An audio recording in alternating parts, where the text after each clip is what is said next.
Alte Nationalgalerie, Berlin, Germany.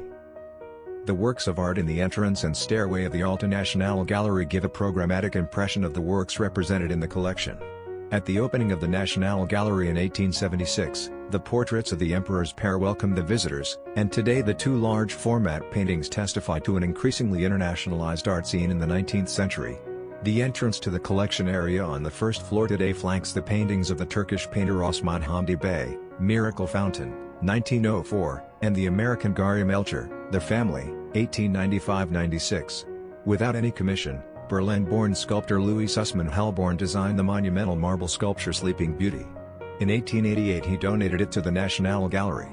The motive of the Sleeping Princess was read as a national figure of identification against the background of the unification achieved immediately before the creation of the work, whose revival paraphrased the newly awakened German Reich.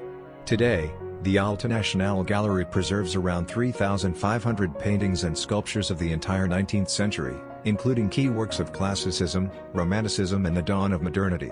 The Alte Nationalgalerie in Berlin is an art gallery showing a collection of Neoclassical, Romantic, Biedermeier, Impressionist and early Modernist artwork, part of the Berlin National Gallery.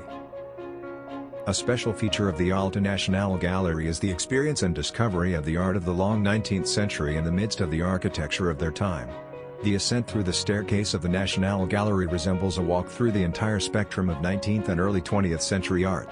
Starting with the two girls playing instruments by the sculptor Adolf von Hildebrand unfolds on the ground floor, a roundelay of music, national fairy tale of motifs, dance and opera. Following the idea of the total work of art, which was developed in the late 19th century, the exhibited art forms interlock.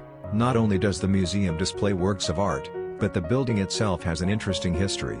It begins in 1861 with the death of a banker. In his will, the banker in question, Joachim Heinrich William Wagener, bequeaths his collection of paintings the Prussian state to be enjoyed by all lovers of art.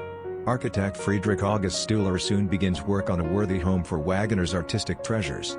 Johann Heinrich Strack then takes over and finally completes the construction. In 1876, the museum opens its doors. However, it does not stay open. In World War II, bombs hit the building.